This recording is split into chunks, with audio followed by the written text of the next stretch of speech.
escucho un poco distorsionado, entonces no sabría si su merced me escuchó, que estoy en clase. Sí, se escucha, tranquilo. Bueno, Gracias, profe. vamos entonces a escuchar. Hoy tienen primero la exposición, los compañeros que van a hablar sobre el contrato de garantía. ¿Ok? Entonces, escuchemos los que van a hablar sobre la garantía y ahorita socializamos un contrato de ustedes, de alguno del grupo. Listo, puedes empezar.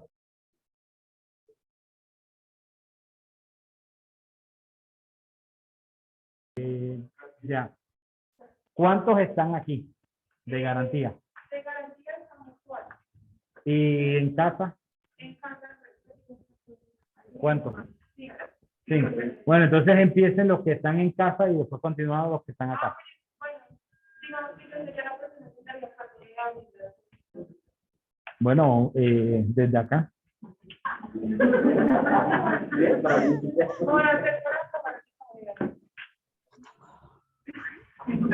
No es que después no te van a escuchar bien.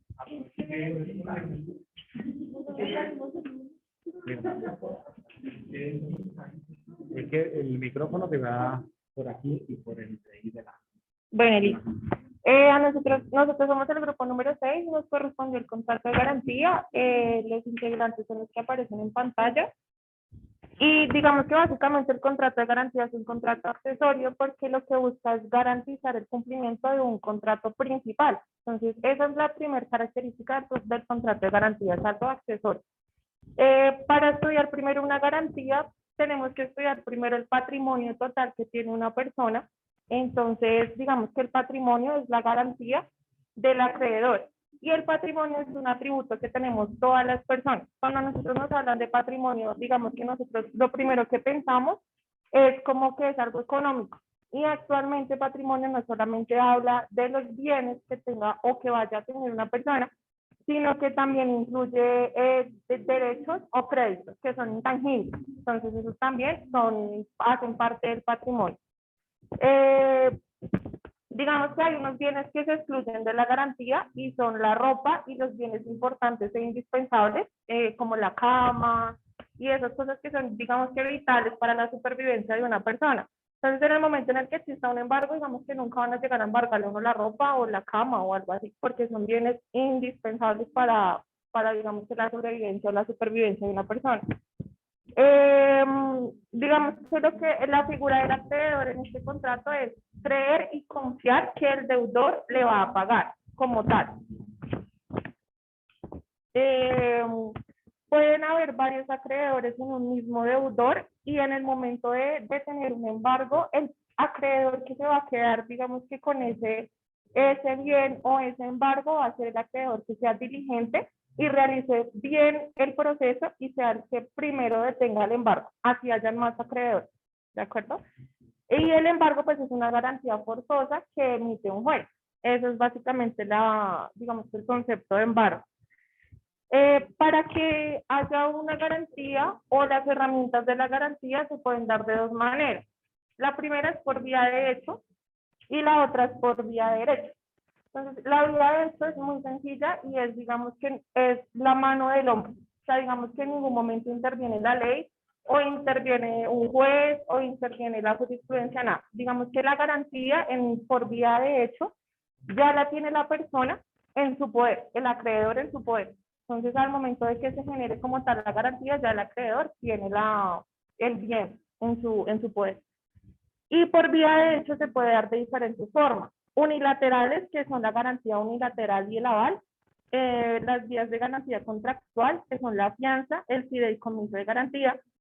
Y los derechos reales, que son la prenda y la prenda común o la prenda con desplazamiento, la hipoteca y la anticrédito. Esos son, digamos que las vías de derecho para generar una garantía.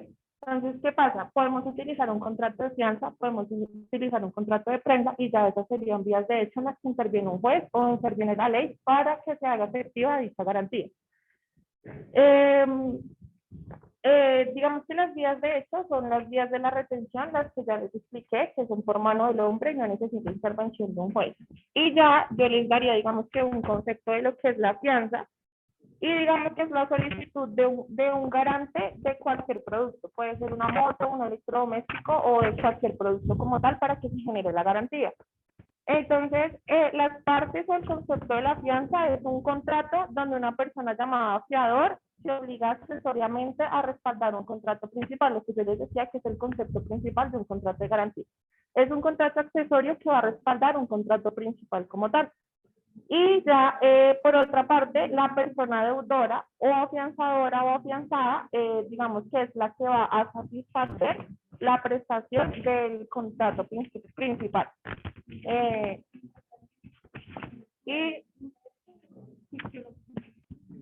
Bueno, las partes de la fianza son, digamos que la clasificación de la fianza sería que es unilateral, porque solamente recae en el fiador, en el garante, y ese es el que está obligado a pagar la deuda del deudor, porque el deudor principalmente no se hizo responsable. Ese es el concepto de la fianza. Es consensual porque está en el consentimiento de los dos.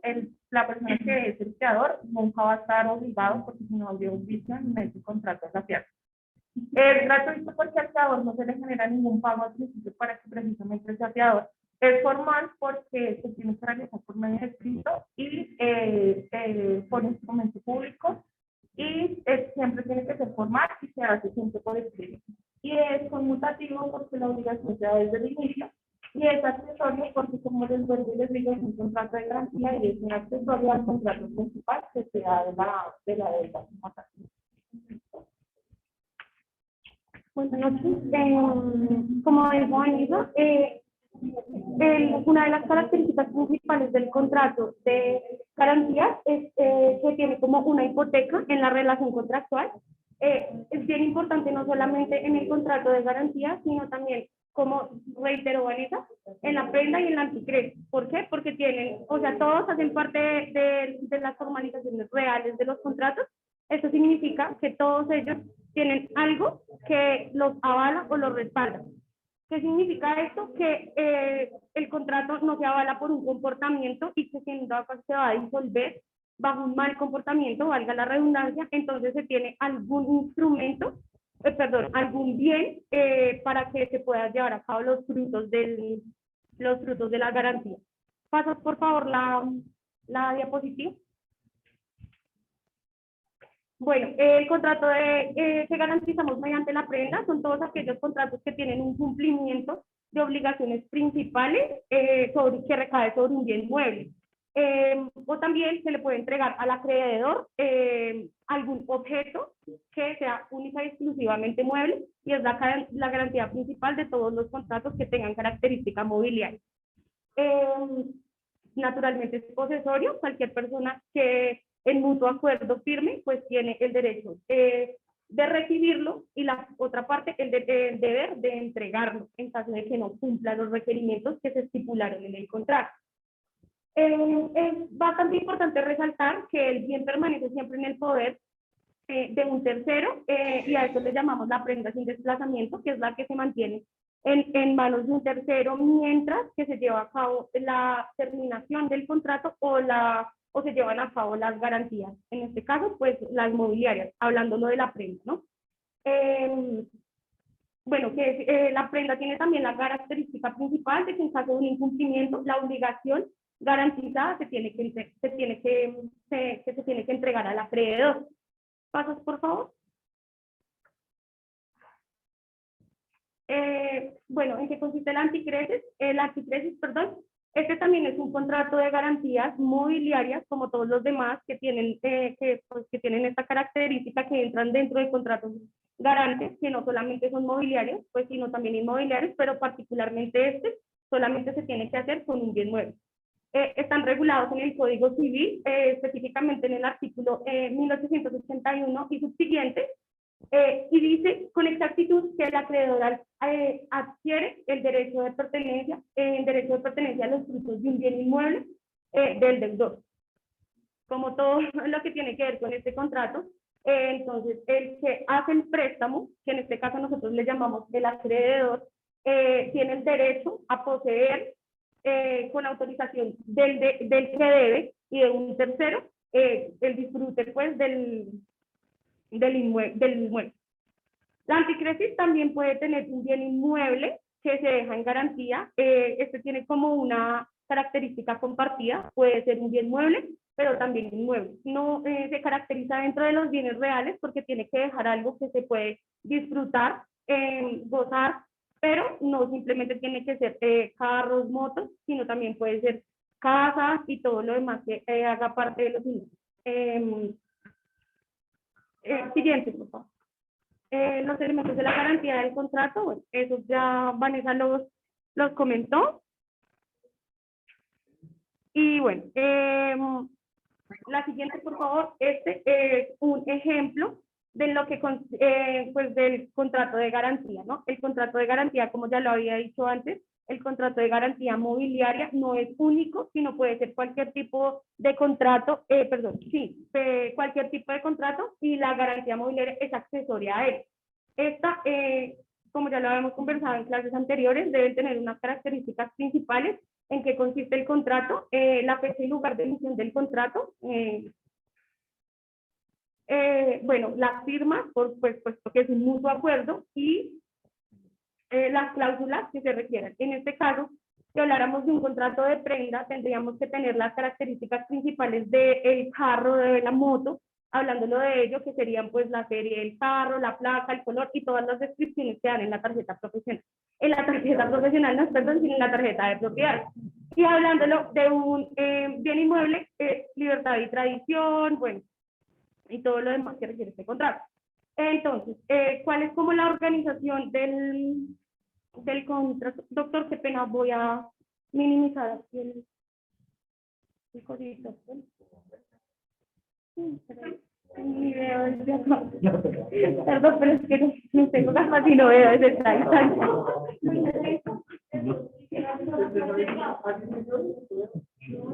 bueno, las partes del contrato, las partes, muchas gracias. Las partes principales del contrato es el acreedor garantizado, ¿sí? Que es el que hace el préstamo, y el que entrega la garantía, que es el deudor. La parte tercera, en este caso, pues podría ser la persona que tiene en su poder el mueble o el inmueble mientras se lleva a cabo el contrato. Básicamente, esta es la explicación del contrato de garantía mobiliaria. No sé si alguien más de mis compañeros tenga algo por agregar. Buenas noches, profesor. Si Buenas quieren, noches, dejen de compañeros. compartir la pantalla y compartimos el contrato. Vale, Buenas noches. Compañerito, si tienes algo que agregar. Buenas noches.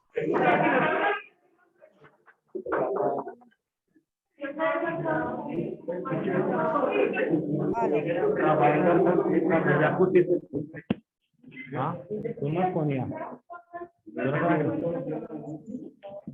De lo que están allá en casa, ¿quién falta? Sí, profe, yo iba a hablar. Pues que hay que recordar que en los contratos de garantía se pretende asegurar el cumplimiento de un contrato principal, no siendo exigibles en tanto que no se incumpla la prestación del principal.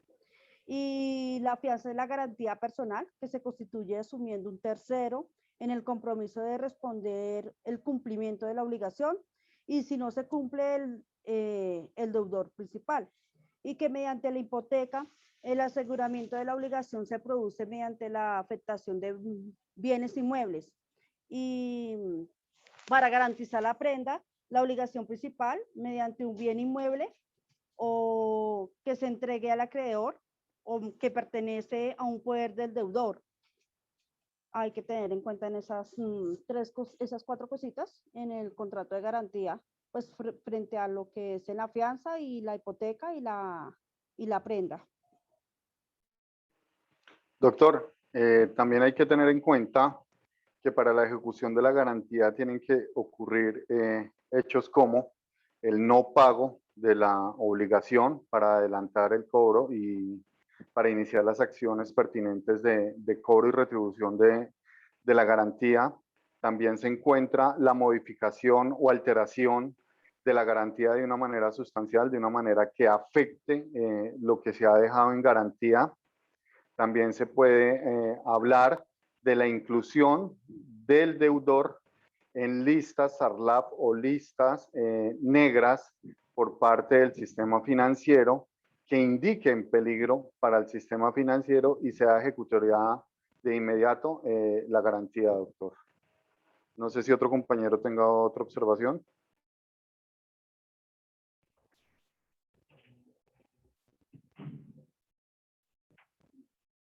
¿Estarán viendo ya la pantalla, no? No, compañero. ¿Ya la están viendo? Sí, señor. Sí, señor.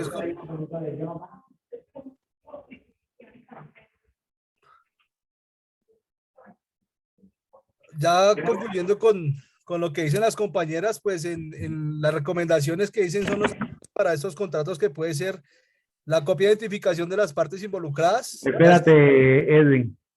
Jonathan Quintero iba a hacer una pregunta, que levantó la mano. Doctor, buenas noches, ¿cómo están mis compañeros?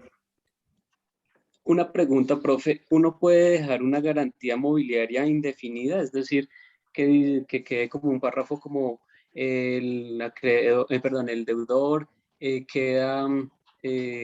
pone a su disposición todos sus enseres mobiliarios como prenda de garantía de este contrato. El plazo máximo son 5 años, dice la norma. Pero puede quedar abierto, es decir, no identificado si es una... Abierto es hasta 5 años, y si no lo mencionaron, se entiende 5 años. No, eso es en tiempo, pero en el objeto... No se debe registrar. Se registra la mayoría de tiempo, o sea, se registra la cosa como tal, pero si no se registra, se debe expresar en el contrato.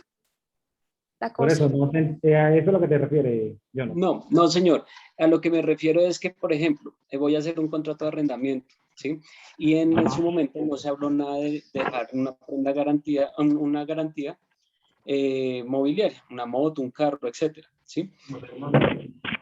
Y como no se dejó por escrito, o sea, no se dejó verbalmente pactado que se iba a incluir, cuando uno coloca en el contrato el deudor o el arrendatario coloca como prenda de garantía sus muebles y enseres que tenga a presente y a futuro, ¿eso es válido?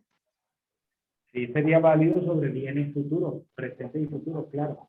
Sí, señor, es válido. Válido. Esta es la novedad de la figura. Uno. Okay. Y dos, que la figura es mucho más amplia que la prenda. Porque la prenda, como estaba establecida en el Código Civil y en el Código de Comercio, pues tiene unas solemnidades. Si no se cumple con estas solemnidades, pues no va a producir efecto esta garantía, esta prenda. Mientras que en la 1676, digamos, se flexibiliza y se permite, aun cuando hay un registro, que pueda hacerse las garantías y que la garantía va a producir efectos aún cuando no esté registrada. Esa va a ser una ventaja frente a cómo se manejaba la prenda. Antes de que lean el contrato, hago una precisión. En este contrato de garantía que van a presentar algunos de los que trabajaron el tema, la idea es que esta garantía, como tal, el contrato, no sea la garantía mobiliaria. Voy a poner un ejemplo. Cuando una persona compra actualmente un vehículo por un sistema de crédito con la entidad financiera le hace el préstamo, que sería el mutuo, como contrato principal. Y como contrato accesorio se establece la prenda como garantía del cumplimiento de ese mutuo, de ese préstamo. Y ahí es donde entonces se coloca como adicional la garantía mobiliaria sobre ese mismo bien. Pero el objeto como tal es garantizar a través de la figura de la prenda. ¿Ok? Ese sería el objeto del contrato. Y dentro de ese contrato va la cláusula de la garantía mobiliaria. Cortés tenía una pregunta. Digamos que la relación de contrato antes de que se vayan del bien mueble, perdón, del bien inmueble, se puede hacer una garantía para que ellos se vayan y bueno, ya que ustedes van de la vivienda, no tienen con qué pagar, entonces hagamos una garantía para que estamos pagando para que si ustedes no me llegan a pagar, un acuerdo cuando ustedes se vayan y no vayan a perder, pues se queda sin mueble de ellos en garantía. Los bienes muebles, no el bien inmueble. Sí se podría. Sí se podría. ¿Por qué? Porque la cláusula de garantía mobiliaria, si no la establecieron al principio en el contrato, perfectamente pueden hacerlo como una modificación, como un otro sí del contrato, y establecerlo posterior a la firma del contrato. Que aquí para el ejercicio académico, yo dije que lo hiciera dentro del clausulado de contrato, o sea, al principio, es otra cosa, pero podría, como cualquier contrato, hacerse posterior al inicio del contrato. Es decir, bueno, ustedes se van a ir el 17 de septiembre, por favor, firmen aquí su moto. Si ustedes no me pagan después de que se hayan ido, pues yo ejecuto. Claro. Dicen, claro. Pero si ya el contrato está hecho, un otro sí. ¿Cómo? Si yo como arrendador no lo va a firmar ya cuando yo también me voy a ir. El arrendador es el dueño de la propiedad. El arrendatario no le va a firmar. Usted, por ejemplo, yo le digo, se van 1 día, firme que a uno días. Pero hasta que no entregue, el contrato está vigente. Pero es viable que se haga con tanto tiempo. Sí. Yo te entiendo la pregunta. La pregunta tuya va enfocada a que, bueno, si ya el arrendatario incumplió y ya se va a ir, qué tan fácil sea de que firme en ese momento antes de dar por terminado el contrato y salir. 50-50 posibilidades. Pero ahí entonces es donde viene la posibilidad de cómo plantearle la figura. Ese otro sí. Que es lo que creo que yo le mencionaba en clases anteriores, que a veces el arrendador, cuando cita una conciliación al arrendatario, le dice, ¿sabe qué? Entrégueme y yo le perdono lo que me debe. Porque eso va como un taxímetro. Cada mes que pasa, va subiendo la deuda. Entonces, es preferible para el arrendador perder 2 o 3 meses y no acumular 1 año, año y pico, para que sea mucho más plata la que vaya a perder. No, yo tengo un problema con eso. Son pelados y no tienen, de verdad no tienen.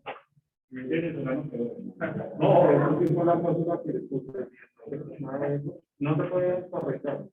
Pero si tengo el problema, profe, porque ellos dicen que les dan la pues aquí, y ya les perdoné a vos, o te lo, no sé si les perdoné a vos, entonces me tocó ayudarme con los servicios.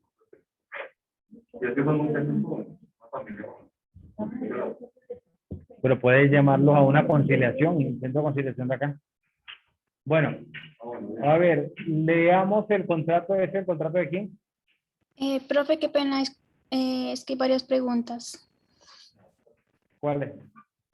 Profe, la primera pregunta es si una garantía mobiliaria se puede realizar sobre acciones y la segunda Sí. es si se puede realizar sobre un CDT. Sobre acciones sí se podría, estableciendo pues cuál es la sociedad, cuánto es las acciones que tiene, y creería que sobre el CDT como tal también se podría. Bueno, Porque al profe, final el CDT es el título. es que mi garantía de mi contrato lo especifiqué en un CDT, entonces tenía como esa duda. Gracias. ¿Ok? ¿Cómo se llama el que va a leer el contrato? Edwin. Edwin, ¿puedes seguir entonces con la lectura del contrato? Qué pena, profe, tenía el micrófono apagado. Dice contrato de garantía. Contrato de garantía prenda. Conste por el presente contrato de garantía prenda que se celebran por una parte Meidinicor Cortés Millán, mayor de edad, que de ahora en adelante será llamada la acreedora, identificada con número de cédula tal de Bogotá y domiciliada en la dirección tal. Y Oscar Orlando Melo Galindo, mayor de edad, que de ahora en adelante se llamará el garante y o deudor, identificado con número de cédula tal de tal ciudad y domiciliado en tal dirección.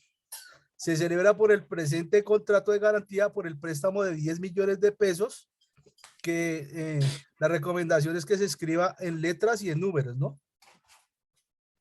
El deudor en garantía deja una motocicleta relacionada en el cuadro. El deudor se compromete a pagar un porcentaje del 5% del valor total del préstamo, que serían 500.000 pesos, moneda corriente. Perdón, ¿habla alguien? Alexandra Medina, tiene su micrófono encendido. Gracias. El pago de estos se deberán ser cancelados los días 7 de cada mes. Este préstamo se dará por un plazo no superior a los 9 meses a partir de la fecha en que se firme el contrato.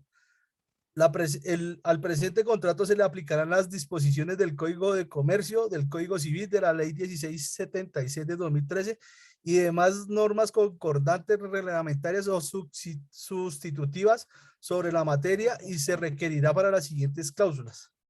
Entonces tenemos la relación de las características de la moto y tenemos las cláusulas. ¿Leo las cláusulas también, Dogo, o así nomás? Las cláusulas, claro. Entonces dice cláusula primera, objeto. Sujeto a los términos del presente contrato, el acreedor prendario conviene en entrega y en efecto entrega al deudor prendario la calidad de 10 millones de pesos en calidad de un mutuo mercantil con intereses. Segunda, almacenaje y seguro. El deudor prendario pagará el mutuo, intereses, almacenaje y seguro, estos en los porcentajes que se indican en el anverso, sobre el monto del mutuo, los cuales serán aplicados por periodos mensuales a cada una de las opciones del pago que se establezca en las cláusulas siguientes. Tales tasas serán devengadas inclusive en los casos en que el acreedor prendario retenga la prenda a la que se refiere este contrato en cumplimiento al mandato legítimo de una autoridad competente. Tercera, opciones de pago. El mutuo deberá ser reintegrado en efectivo conjuntamente con los accesorios a que se alude el contrato dentro del plazo máximo estipulado en el anverso. El deudor prendario podrá seleccionar libremente cualquiera de las acciones de pago que se le establezca en el anverso entre la fecha de la firma del contrato y la primera acción, así como entre cada una de estas. Habrá un lapso de 30 días. El derecho a cada opción fenece a los días fijados para ejercerla. Cuarta prenda. Con objeto de garantizar el cumplimiento de todas y cada una de las obligaciones a su cargo, el deudor prendario entrega al acreedor prendario a título de prenda el bien mueble que se describe en el anverso, en el entendido que esta entrega de ninguna manera implica el reconocimiento por parte del acreedor prendario de las condiciones de propietario del deudor prendario, ni compromete ni limita los derechos que terceras personas pudiere esgrimir en relación a la prenda. Quinta, valor. El valor de la prenda es el que se plasma en el anverso. Ambas partes reconocen que el mismo es el resultado de un avalúo practicado por el acreedor prendario. Sexta, el deudor prendario reconoce expresamente que es legal, legítimo e indiscutible propietario de la prenda.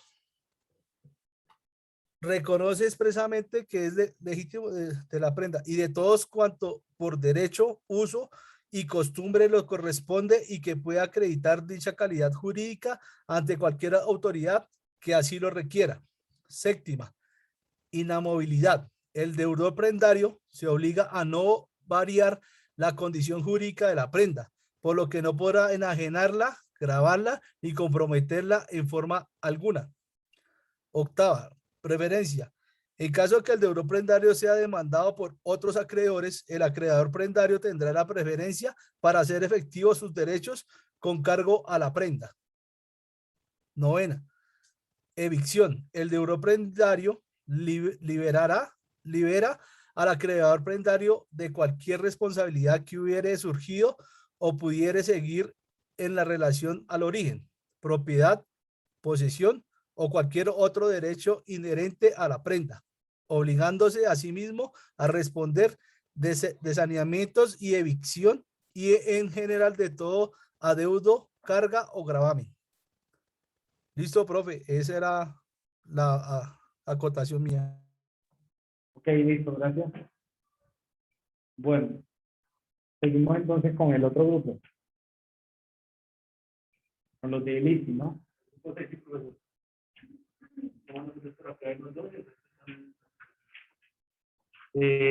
Bueno, con los de leasing, ¿cuántos hay ya en casa? Entonces empecemos con los que están en casa.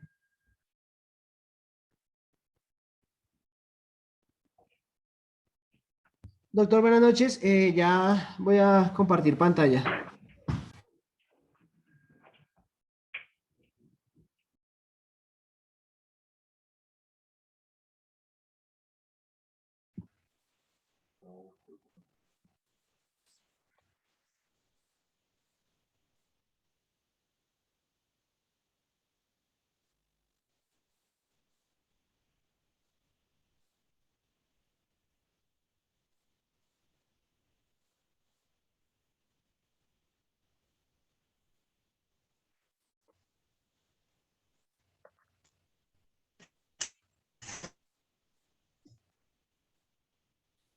¿Me confirman si se ve la pantalla, por favor? Sí, sí, compañera. Sí se ve. Sí, sí se ve. Buenas noches, compañeros, profesor. El contrato que vamos a exponer en esta noche es el contrato de leasing. Los integrantes son Liliana Auchaibe, Julio Alexander Díaz, Eduardo Jiménez, quien les habla Jennifer Alexandra Medina, Jimmy Alexander Montaño, Javier Ricardo Piña, Richard Harold Salazar y Cristian Mauricio Suárez.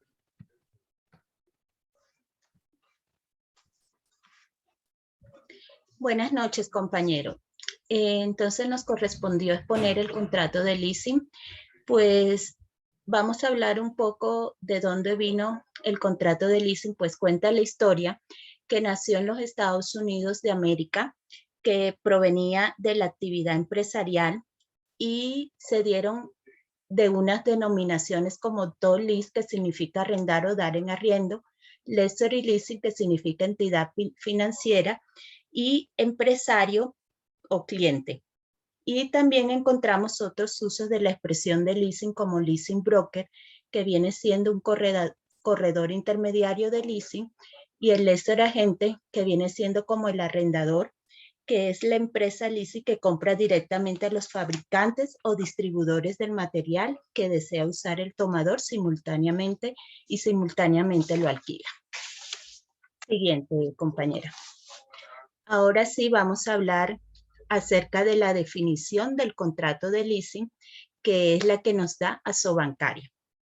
Pues nos dice que el contrato de leasing es un mecanismo de financiación mediante el cual una entidad financiera, sea un establecimiento bancario o una compañía de financiamiento comúnmente conocida como arrendador, por instrucción de un cliente solicitante, denominado arrendatario o locatario, adquiere un activo de capital, el cual está bajo propiedad de la entidad, y se lo entrega al locatario en arrendamiento financiero u operativo para su uso y goce por un periodo de tiempo a cambio de un pago periódico de una suma de dinero denominado cano.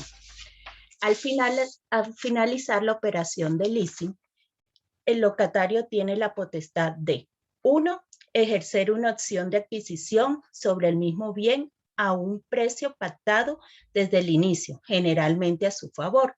Y 2. Restituir o renovar la operación de arrendamiento. Este mecanismo es usado para financiar la adquisición mediante el leasing financiero o facilitar el acceso uso y goce mediante el leasing operativo de activos fijos productivos como equipo, maquinaria, vehículos, inmuebles, entre otros. Entonces, viendo los tipos de contratos de leasing, vamos a definir qué es el financiero y qué es el operativo. Pues el financiero se puede dar en los bienes muebles e inmuebles, que es una operación de financiamiento mediante la cual un establecimiento bancario o una compañía de financiamiento adquiere un activo productivo, el cual previamente ha sido seleccionado por el locatario y se lo entrega a este para que lo use a cambio de un canon. Y el operativo se da en bienes muebles, que es una operación mediante la cual un establecimiento de crédito o compañía de financiamiento adquiere un activo escogido previamente por el arrendatario y le entrega a este su uso y goce a cambio del canon o renta, pero sin pactarse en el contrato una acción de adquisición o compra. Siguiente, compañero.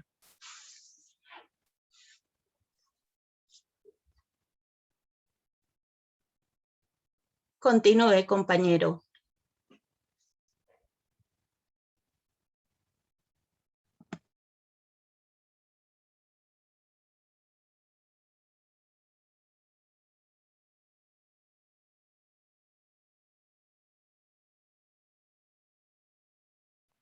¿Quién sigue? ¿Quién sigue?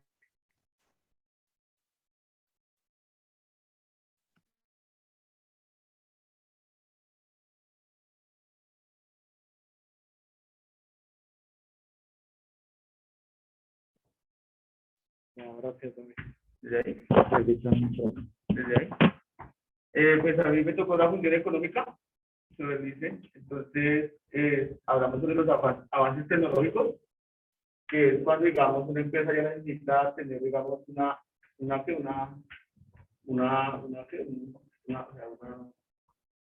como lo dice su nombre, o sea, que es una maquinaria más nueva, ¿sí? Y también cuando son los beneficios por el tiempo, ya cuando se va combinando. Hasta como por ejemplo los celulares iPhone, que pues estaban diciendo ahorita que ya por la otra semana ya llegaron otras nuevas series, que ya se va, el iPhone 3, entonces ya se va también descontinuando. Ya con los equipos de maquinaria también el equipamiento de empresas, entonces ya hay que enviar ya unos equipos y la maquinaria, por ejemplo, digamos en los contratos de obra, no creo que ya las bosquetas también, por ejemplo, ya cuando son muy antiguas, pues ya buscan maquinaria más nueva. Ventajas de leasing, invertir en la tecnología moderna, pues todas las empresas van a buscar invertir en mejor calidad de tecnología. Permite la construcción o renovación de las instalaciones también, la oportunidad de convertirse en propietario, ¿no? Eso es como cuando dicen los difíciles de inmuebles, ¿no? Que cuando ustedes hacen el difícil de que, de modo de que usted quiere, digamos, un inmueble y con el último billete que lo va a comprar, ¿no? Va a pagar una cuota, pero también tiene la posibilidad de poderlo comprar. Siguiente, compañero.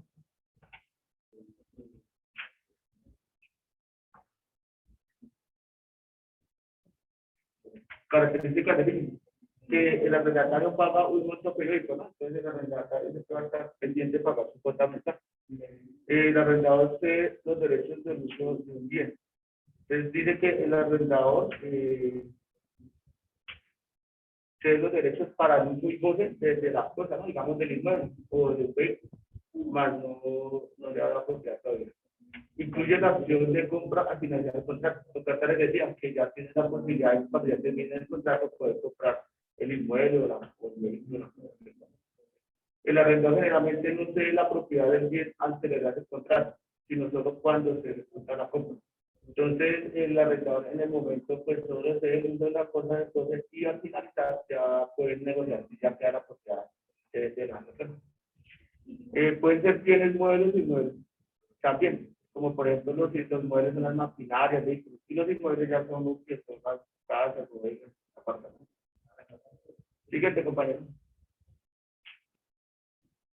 Características del leasing. El mantenimiento del bien y de la contratación del seguro están en el arrendatario. Siempre va a ser el arrendatario que va a mantener la cosa, el apartamento en buen estado, más no el que lo arrienda.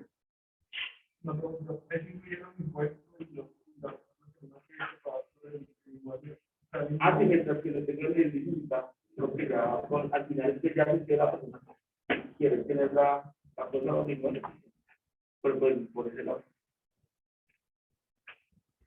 O sea, que si ellos dicen una propiedad de pagar el arrendador tiene que le hace como que noción de compra. Sí, pero ya finalización lo decidió, no lo decidió. Ya lo va a mirar. La duración del contrato suele ser de 2 años en caso de muerte. Que como son, sí, lo que digamos computadores, cosas así que son muertes. Al finalizar el periodo, además de optar para vender el bien, efectuar la de compra de material y puede optar. Pero digamos, en eso aplica mucho lo que es el leasing operativo, que las empresas, digamos, les prestan computadores a 3 años. Entonces, ya por ejemplo, si ya quieren volver a seguir con los computadores o que les actualicen mejores equipos para ellos, pues también mejorar su calidad de competencia en la empresa, ¿no? Siguiente, compañero. Entonces, como miramos, el tomador es el locatario, el dador es el arrendatario, la cantidad financiera, y el proveedor es el dador. Pero yo ponía un ejemplo, digamos, con los aviones, que como una estrategia inicial, digamos, los aviones no son directamente aviones. Ellos son los mismos dueños, los mismos, por ejemplo, Airbus es el mismo que le hace mantenimiento a los mismos aviones, y allá es como el tomador, ¿no? El arrendatario. El arrendatario. Y la entidad financiera los que los financian a los aviones. Y es el equipo con... También ocurre con los vehículos. Por ejemplo, para nosotros acá en Colombia, pues no es tan usual escuchar el leasing sobre los vehículos. Pero sí, esa modalidad sí existe. Y por ejemplo, en el mercado ofrecen, creo que los concesionarios de Renault ofrecen como que compra Renault hoy y lo cambias dentro de un año. Dentro de un año o 2 años puedes volver a estrenar. Te recibimos tu vehículo. Entonces lo que realmente se hace ahí es un leasing, que la persona está pagando una cuota, una renta, y a los 2 años devuelve el vehículo y hace un leasing sobre otro vehículo nuevo, que es lo que, digamos, nos diferenciaría de la cultura de los Estados Unidos, que allá la gente no, normalmente la gente de clase media no estrena vehículos de clase media, mientras que aquí en nuestro país la gente de clase media sí estrena vehículos nuevos, 0 kilómetros, porque aquí uno lo compra con el crédito de vehículo. Aquí no tenemos la cultura de estrenar el vehículo por leasing. En cambio, ellos allá, la clase media, adquiere un vehículo nuevo o que tenga menos de 2 años bajo el leasing. ¿Sí? Es algo como más cultural. Entonces aquí también hay, pero no es tan, digamos, tan común. Pero sí los hay. Entonces, por ejemplo, si en un vehículo, aquí alguien trabaja en una entidad financiera. No. ¿Tú? ¿En cuál? Pero ellos prestan para vehículos. No. Un vehículo de 70 millones cuesta la cuota mensual a unos 60 meses como en 1.200.000, ¿verdad? Por medio. Entonces, por ejemplo, es solo capital de empresa, para los intereses, más el seguro que no, pero pongamos que 1.200.000, 1.300.000 por mes. Entonces,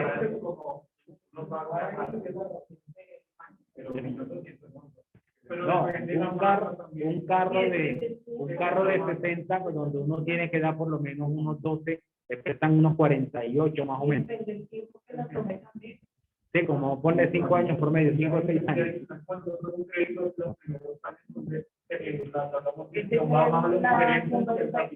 Entonces, por ejemplo, a donde iba era que si uno paga por un crédito, pongamos, promedio 1.200.000, en el leasing le va a quedar un poco más alto, como de 1.5 millones. Va a ser más alto. ¿Sí? Por ese mismo crédito o por ese mismo valor comparado con un crédito de vehículo. Entonces, de pronto, por eso a veces no es tan atractivo para algunas personas. Por ejemplo, yo creo que algunas cosas son buenas adquirirlas por leasing. Para mí el mejor leasing sería el que se hace sobre ciertos equipos, sobre maquinaria. ¿Por qué? Porque si lo llevamos a la parte tributaria, dentro de la declaración de renta, ese tipo de activos no se refleja. Pero los activos fijos como los vehículos y como los inmuebles, es mejor demostrar que se tiene porque le va a dar una mayor capacidad de endeudamiento a la persona. Entonces, en este caso es preferible un crédito. Entonces, el leasing, a mi juicio, el leasing es mejor, por ejemplo, para tomar fotocopiadoras. No sé si han visto cuando, si de pronto alguno ha preguntado, la fotocopiadora esas grandes, si uno va y la quiere comprar, le vale como 10 millones o más, quizás con lo que ha subido el dólar. Pero las mismas empresas le hacen el leasing a uno, se la rentan, le dicen, se la vamos a arrendar por tanto tiempo, mensualmente tanto, o por número de copias, cada copia le sale a tanta plata. Entonces, ese tipo de maquinaria es más rentable a una empresa tomarla en esta figura del leasing que comprarla, porque se van desactualizando, van saliendo nuevas versiones donde van quedando obsoletas. Entonces, invertir, por ejemplo, imagínense a alguien que ponga un establecimiento como una papelería o un café internet, algo así, y se ponga a comprar equipos nuevos, necesita una inversión muy grande. Pero si consigue los mismos equipos que se los arrienden, la inversión inicial para montar el negocio va a ser menor. A eso es lo que me refiero. Claro. Ahí depende. Nosotros todas las nos salió más factible al final contrato porque se genera una renta mensual, ya que no somos una empresa grande. Eso es muy beneficiable para una empresa grande, que por ejemplo impriman no sé 40 hojas. Pero para una empresa pequeña es, a veces, para nosotros es más fácil comprar la impresora. Los contenidos de Excel se pagó, verificar ellos la casi a 125.000 mensuales. Entonces nos pusimos a hacer costos de comprar la impresora, que no se desactualiza tan rápido y que va a producir la función, porque al final organizamos copias y ya. Entonces, para una empresa puede ser muy fácil como la otra. Por ejemplo, si va alguien que monta un negocio en un barrio y necesita una fotocopiadora o que se ponga cerca de una universidad o de una institución así donde hay un volumen fuerte, es mejor. Pero si yo la tengo para que me compren a mí, ahí va a haber una ganancia. Porque yo sí conozco personas que alquilan ese tipo de maquinaria, fotocopiadoras grandes, y me sale mejor, porque ellos mismos vienen y le hacen un mantenimiento dentro de los costos que se estoy pagando, las juntas y todo. Y lo que más vale es eso, y hasta el papel. O sea, se hace un contrato por absolutamente todo lo que se persona. Yo lo único que tengo que... Por eso, profe, en el supermercado mirando esas maquinarias que quieren fotocopiar lo que es posible, porque ellos no vienen y son los bellos de los fotocopias que hacen. Sí, es más común de lo que ustedes piensan. ¿Vale? ¿Quién se queda después?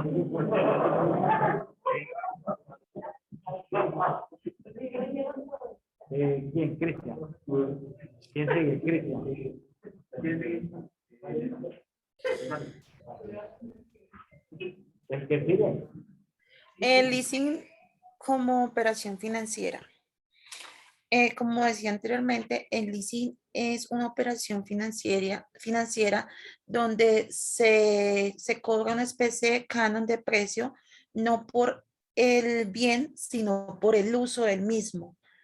O sea, no importa qué precio tiene este producto en el mercado, sino que lo que cobran es el uso que da el tomador. Tiene la opción de compra. Es un contrato trilateral con finalidad de financiamiento de uso del bien mueble. sin necesidad que el tomador haga efectiva la opción de compra. O sea, el tomador puede exigir si compra o no, porque dice que es una relación trilateral, porque estamos hablando de un proveedor, una entidad financiera y un tomador.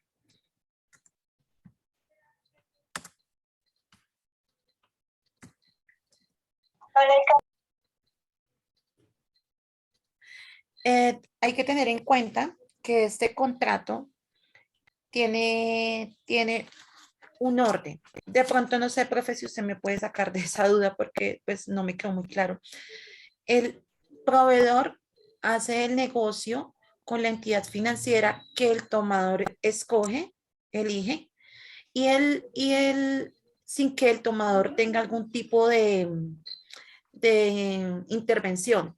De igual forma, la entidad financiera hace el contrato con el tomador sin necesidad de que el proveedor haga algún tipo de intervenciones. O sea, son dos contratos para formar uno solo.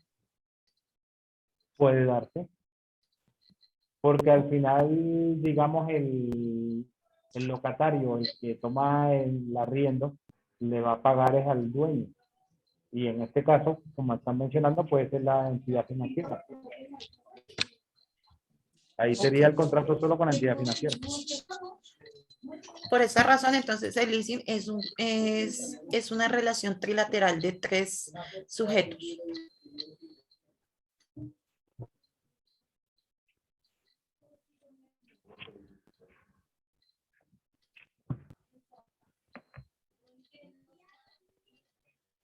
Siguiente, compañero.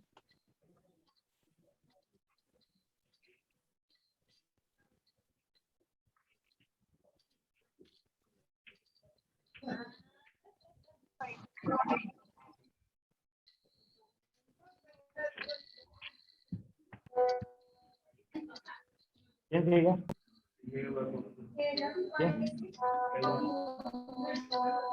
¿Quién sigue? Eduardo Jiménez. Pero Eduardo Jiménez tenía problemas. Buenas noches, compañeros, doctor. Buenas noches. ¿Me escucha bien? Es que Hola. estoy teniendo un poco de problemas de conexión. ¿Me escucha bien, doctor? Sí, perfectamente. Aló. Bueno, muchas gracias. Bueno, doctor, por favor, me regala la diapositiva. Vamos a hablar un poco de un asunto que se denomina como el derecho comparado y vamos a tocar un poco el contrato de leasing en la legislación argentina. ¿Por qué Argentina? Porque en algún momento el profesor mencionó que en la Argentina este contrato tenía mayor regulación que en Colombia y pues tomamos como referencia la legislación argentina para verificar cuáles son las diferencias que existen entre la figura del leasing en Colombia y en otro país de Latinoamérica que sería Argentina. Entonces tenemos que en principio pues en Colombia el contrato de leasing es un contrato, se denomina como un contrato de arrendamiento financiero u operativo y que está catalogado en nuestro país como un contrato típico sin ser del todo un contrato de carácter innominado, teniendo en cuenta que por su uso frecuente o lo que se conoce como la tipicidad social, se le ha otorgado la denominación de arrendamiento financiero u operativo. Este consiste, como ya lo han dicho mis compañeros, en que una entidad financiera que tenga el carácter de leasing o de dador entregue la tenencia de un bien a una segunda parte que se llama locatario para que éste lo use, lo goce y le retribuya al leasing o a la entidad financiera que le entregó el bien un canon periódico que se encuentra debidamente y pactado con antelación y al final ejerza o no una opción de compra que puede o no pactarse dentro del contrato. Como les indicaba, en Colombia este tipo de contratos se denomina como atípico teniendo en cuenta que ninguna norma ni especial ni general se ocupa ni de nominarlo, es decir, darle un nombre, ni de encajarlo de manera formal dentro del ordenamiento jurídico nacional. Tenemos que ni el Código Civil ni el Código de Comercio se ocupan del contrato propiamente dicho de leasing. Se ocupa de otras figuras como por ejemplo el arrendamiento de servicios y de bienes, pero el contrato de leasing es inexistente a través de la tipicidad legal en lo que tiene que ver con Colombia. Mientras que en la Argentina sucede todo lo contrario. En la Argentina el contrato de leasing no carece de tal regulación. puesto que dicho país, el legislativo, es decir, el Congreso Nacional de la Nación Argentina, ha venido promulgando una serie de normativas, en principio dispersas, pero que han venido concretándose cada vez más a efectos de regular la figura del leasing, y es así como desde finales de la década de los 70, principios de la década de los 80, o toda la década de los 80 más bien, y principios de la década de los 90, empezaron a surgir una serie de normas que no propiamente regulaban de manera directa el contrato de leasing, sino que se ocupaban de figuras alternas como por ejemplo la ley de vivienda, en la que de alguna u otra manera se hacía mención a la figura del arrendamiento financiero en cuanto a lo que tenía que ver con viviendas que fueran subsidiadas por el gobierno argentino. Y al ser tocado este tema, se habló someramente de lo que podría llamarse una incipiente regulación de la figura del leasing en este país. Sin embargo, pues estas leyes no eran suficientes a efectos de poder decir o hablar puntualmente de que el contrato de leasing era un contrato típico y nominado dentro de la legislación argentina.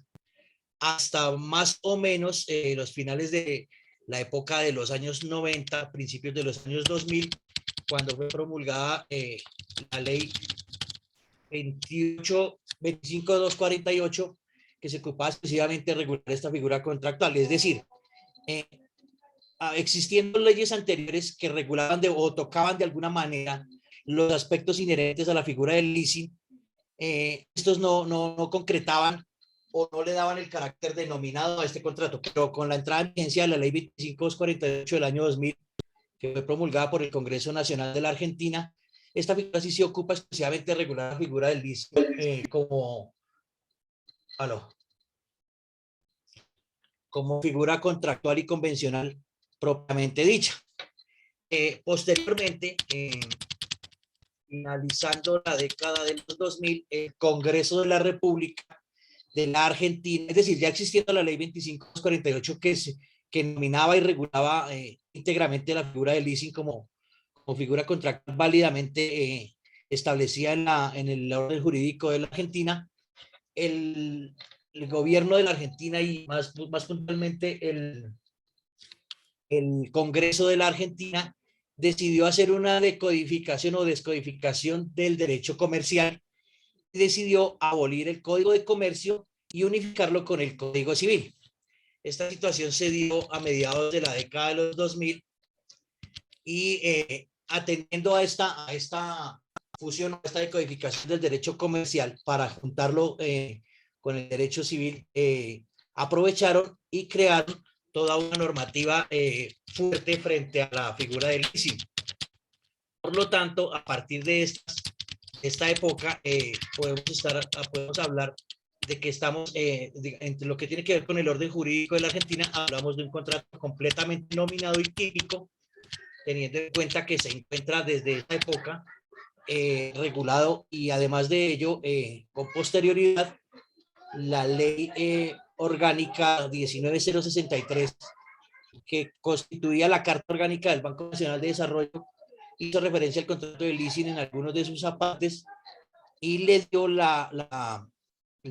nombre o la calidad de figura contractual propiamente dicha, para que fuese utilizada por bancos comerciales y con normas ya, digamos, reguladas.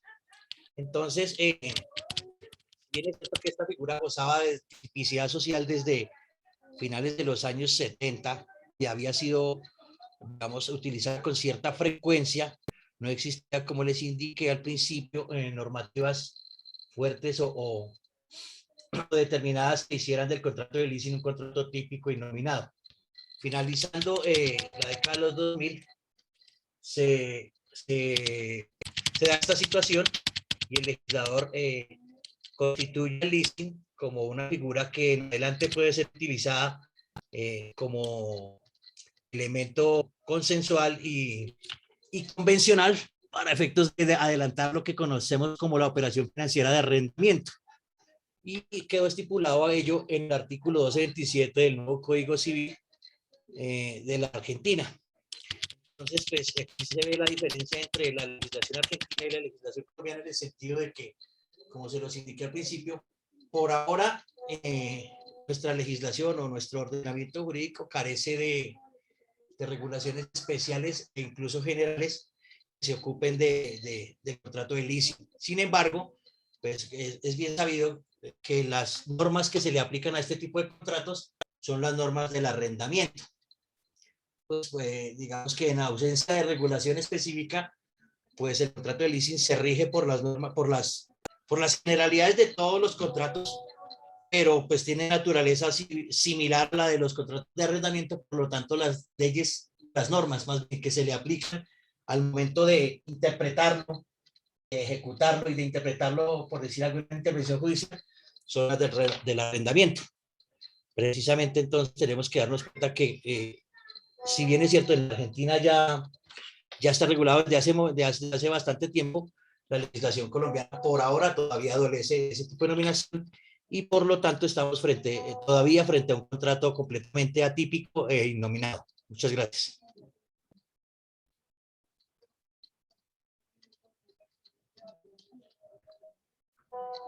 Ok, ¿quién sigue?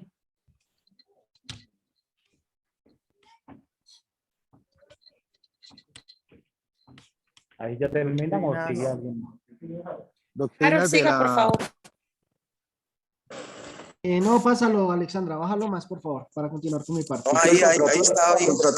Contrato de afito. No, ahí estaba bien. Doctrina, naturaleza, ese es mi tema.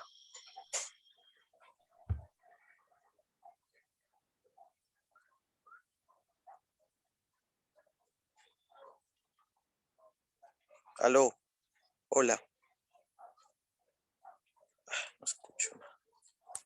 Sí, sí, lo Estamos escuchamos, escuchando, Richard, compañero. sí lo escuchamos. Te escuchamos, dale.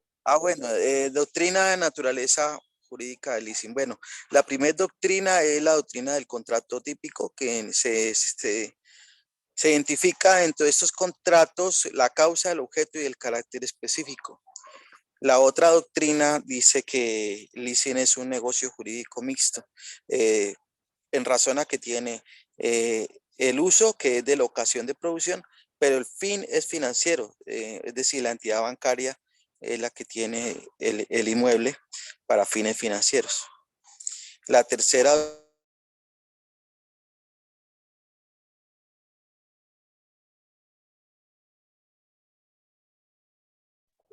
Perdiste el audio. Harold, estás congelado.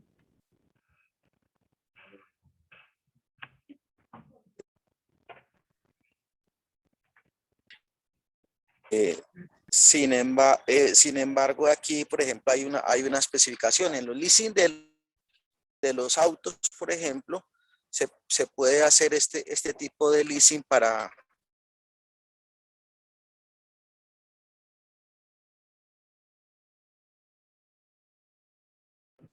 ¿No se escucha? Creo que tiene problemas de conexión.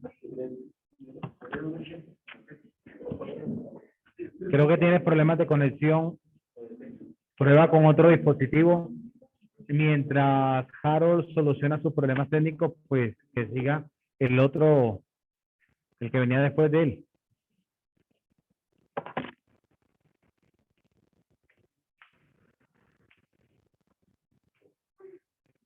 Listo, ahí está bien, gracias. Buenas noches, profe. Iniciamos cómo se define un locador. Se define como locador a la persona que está obligada a entregar el uso y goce de una cosa durante un tiempo determinado, el locador. Tenemos al locatario. El locatario es la persona que tiene que pagar un precio para un aprovechamiento temporal de una cosa. Entonces tenemos que el contrato de afito es una locación de una cosa productiva. La palabra afito en italiano significa la locación y arriendo. Y como significado específico es el contrato que está regulado para la locación de cosas. Cuando la locación tiene por objeto el goce de una cosa productiva, mueble o inmueble, cuya administración el locatario debe ejercer, el destino de esta utilidad económica de la cosa y el interés de la producción le corresponden a esta persona, en este caso al locatario. Tenemos que la regulación legal se refiere a la locación de una cosa productiva, mueble, destinada a la producción de bienes o servicios para el mercado. En este sentido, nos referimos a las siguientes normas del Código Italiano. Y vamos con la siguiente diapositiva, Alexandra. El locador debe entregar la cosa con todos sus accesorios y sus pertenencias, en condiciones de servir al uso y a la producción a la cual será destinada. Tenemos que el locador puede pedir la resolución del contrato en el evento que el locatario no cumpla con la actividad de producción para la cual fue destinada. El locatario tendrá acceso incluso al interior del lugar, con el ánimo de verificar que la actividad pactada se esté regulando. Si en la ejecución de las reparaciones a cargo del locador, el locatario tiene una pérdida del quinto del rédito anual, puede solicitar la reducción del precio en razón a la reducción del rédito mediante demanda. Se hace una comparación ahí con el Código Civil argentino y pues se especifica que el Código argentino no prevé normas específicas para un contrato de esta naturaleza. Dice que si bien no lo dispone explícitamente el artículo del Código Civil italiano, está implícito que en el afito, el locador, salvo el dispuesto de canon fijo, va asociado a la suerte resultante de la explotación de la cosa productiva. En el artículo 16-18 faculta al locador a pedir la resolución del contrato si el locatario no cumple con su obligación. Y en el Código Civil argentino no contiene ninguna normativa semejante. Dice que la circunstancia del Código argentino no contiene normas destinadas a regular este contrato de cosa productiva, afito, pero no impide que se celebre esta clase de contratos que seguramente serán calificados, como lo decía el compañero anteriormente, como atípicos, desde el punto de vista del derecho positivo. Siga Alexandra con la otra diapositiva y que siga el siguiente compañero, gracias. Esperen un momento que Harold va a hacer la exposición por llamada. Ya le estoy marcando. Regáleme un momento, por favor.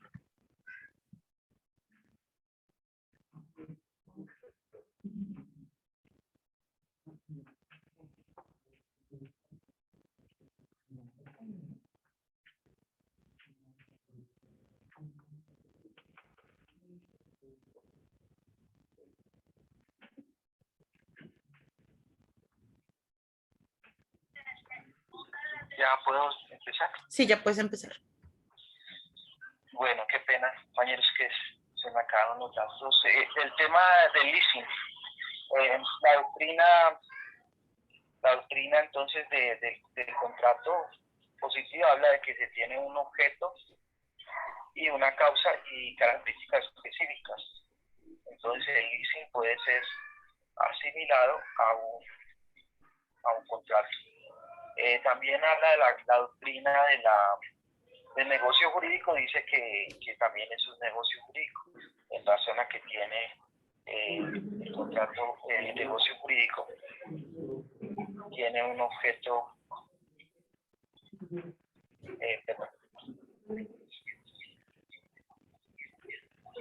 tiene un uso de locación, pero el objeto, el fin es el fin financiero de la entidad bancaria. El esquema de venta también puede ser asimilado como un leasing con reserva de dominio, pero aquí la reserva de dominio tiene una característica, por ejemplo, en autos, por ejemplo, si va a comprar un auto para Uber, por decir algo, al final de los, digamos, 3 años, el carro está tan desvalorizado que le queda difícil a la entidad financiera vender este auto pues ya de segunda, y entonces ahí el pacto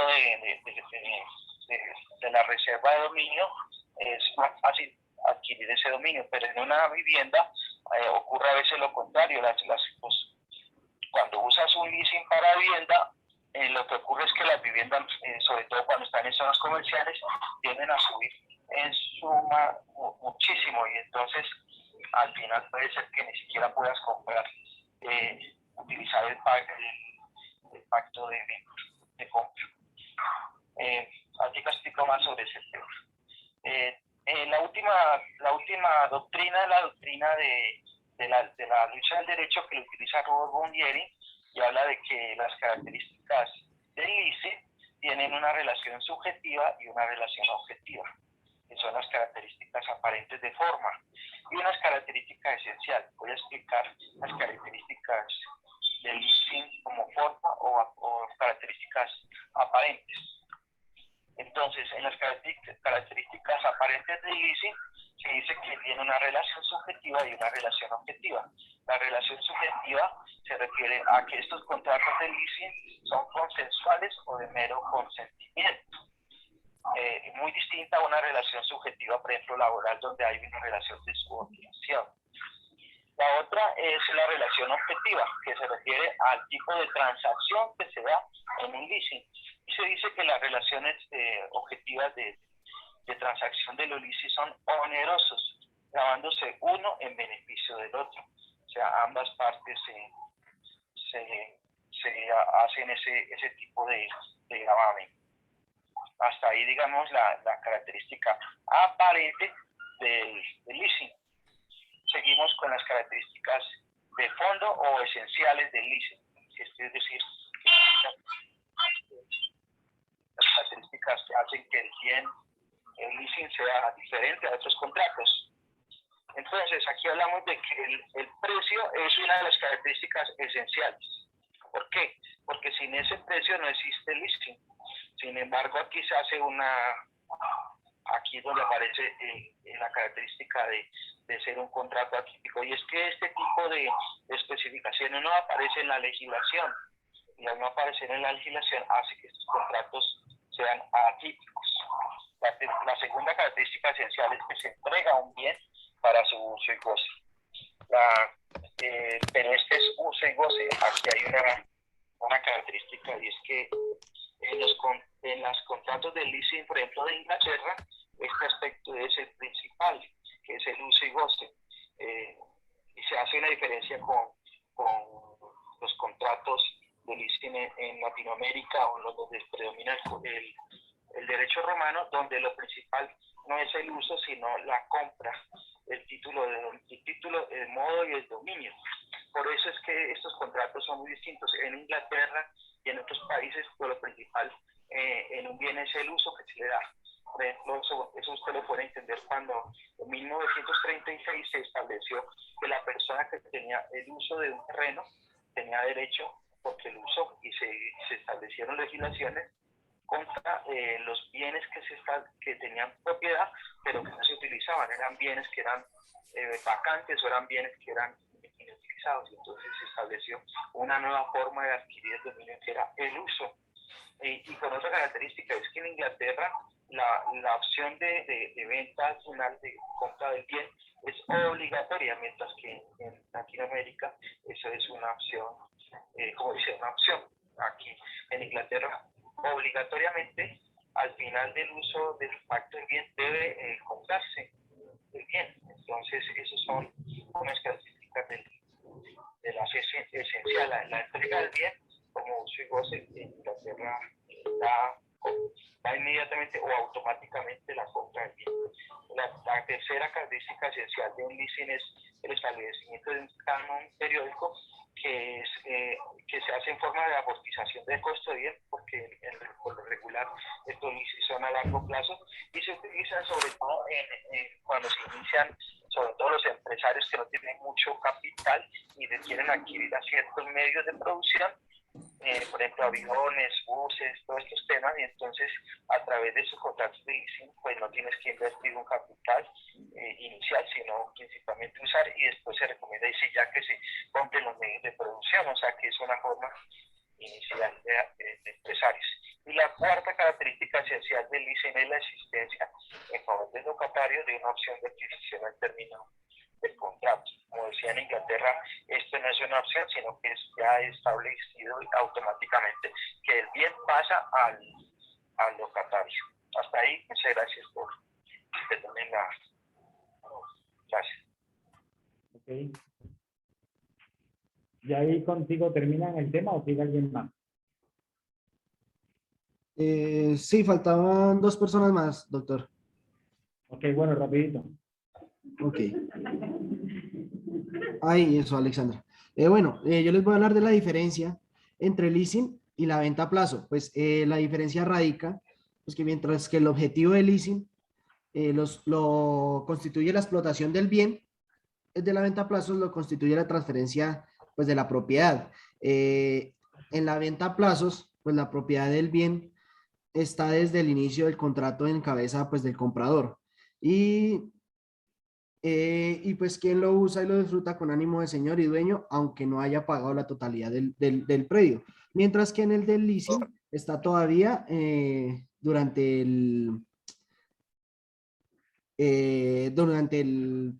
la propiedad, perdón. La siguiente es la comparación entre leasing y la venta condicionada. La diferencia pues radica en el objetivo del contrato. Y esto, mientras que el contrato de leasing lo constituye la tenencia de un bien para su uso y goce, el de la venta condicional, el objetivo es traspasar la propiedad cumplida determinada condición. Otra diferencia es entre el contrato de leasing y un contrato de arrendamiento. Y pues, pues estos se distinguen entre el leasing operativo y el leasing de arrendamiento, pues las diferencias radican en el que el bien objetivo de este contrato debe ser susceptible producto de renta, exigencia que no se predica del bien objeto de un contrato de arrendamiento. Las causales de terminación de un contrato de leasing. Un contrato de leasing puede terminarse por la finalización del plazo acordado, un mutuo acuerdo entre las partes, por algún incumplimiento pactadas, por algún incumplimiento de las obligaciones pactadas, y también las demás causales estipuladas en el contrato. Ahí sigue el Jimmy, compañero Jimmy.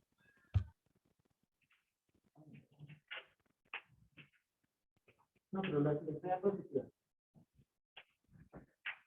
La siguiente.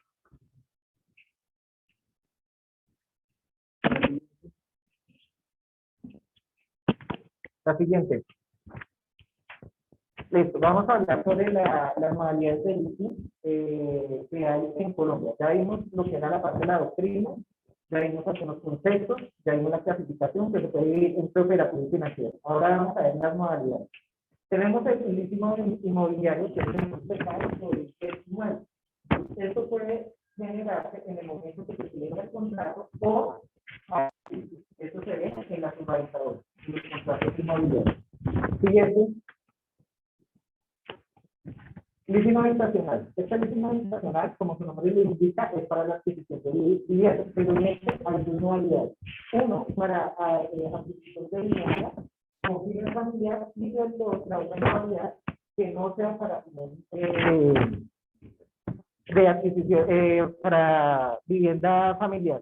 La diferencia básicamente es que la especialización de financiación de vivienda es para comprar.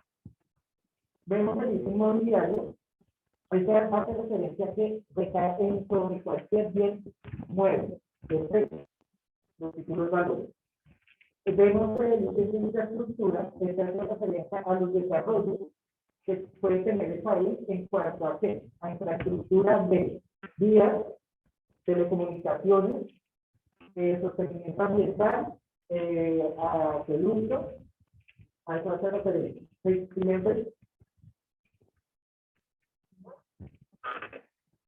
Siguiente. Leasing de importación. Esta leasing es un poco complejo porque aquí se ve, aparte de traer la maquinaria, el bien que se vaya a adquirir, aquí se tiene que ver una figura que es la exportación e importación, y en el contrato de leasing tiene que estar muy especificado la cláusula de FIC, costos y flechas. ¿Qué quiere decir eso?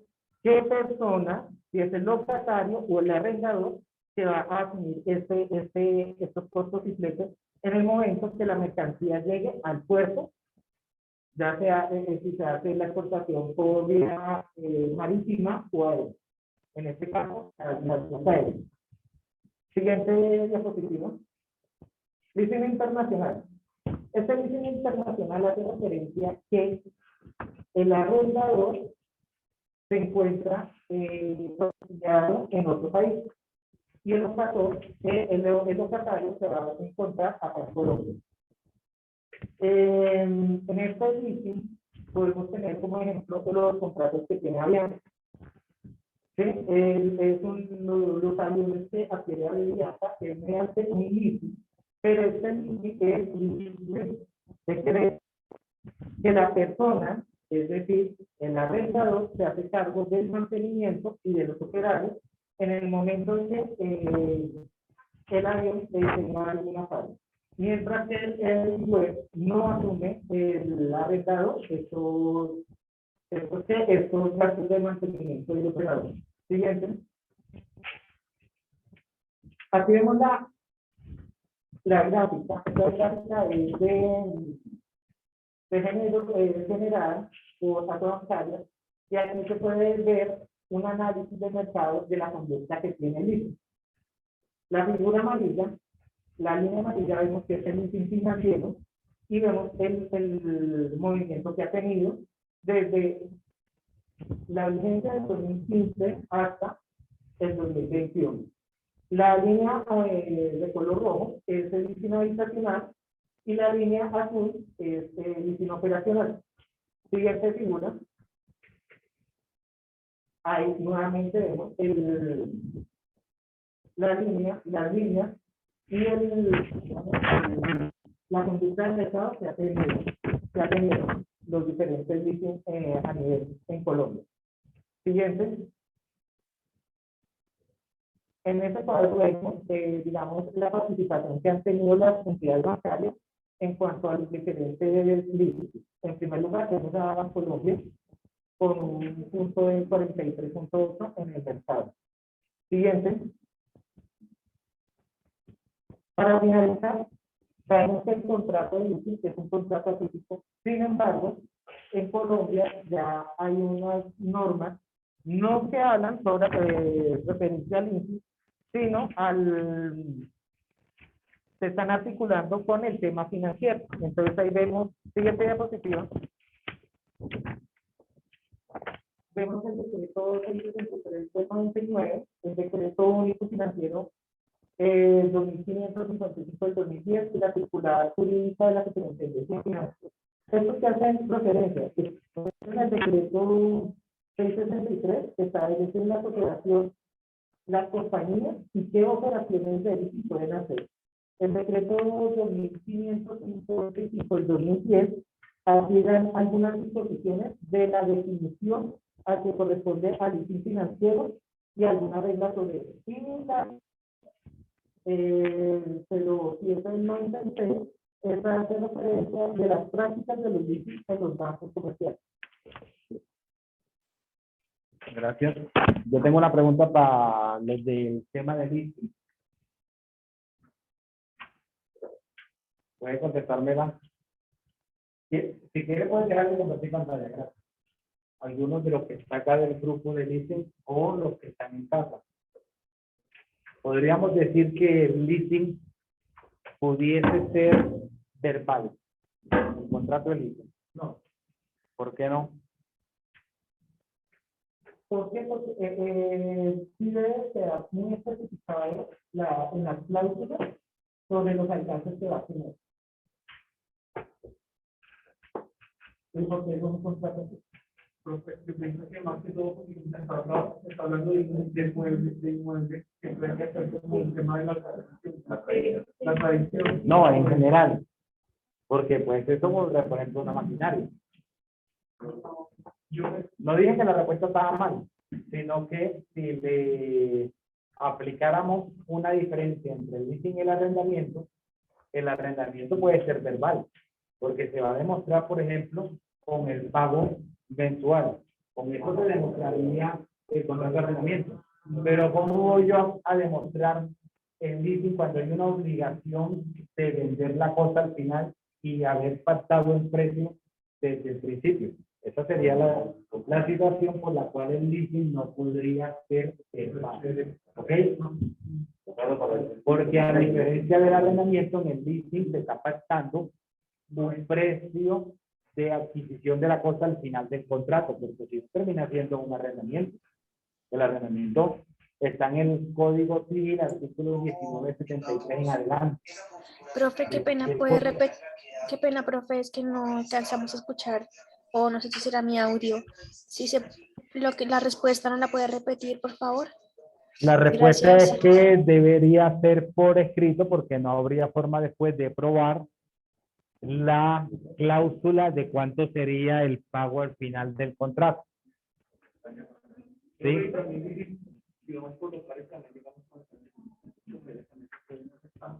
No, el leasing en general. El leasing en general. Ya mañana hablaremos sobre el habitacional. Bueno, si le van a cantar el cumpleaños aquí al compañero.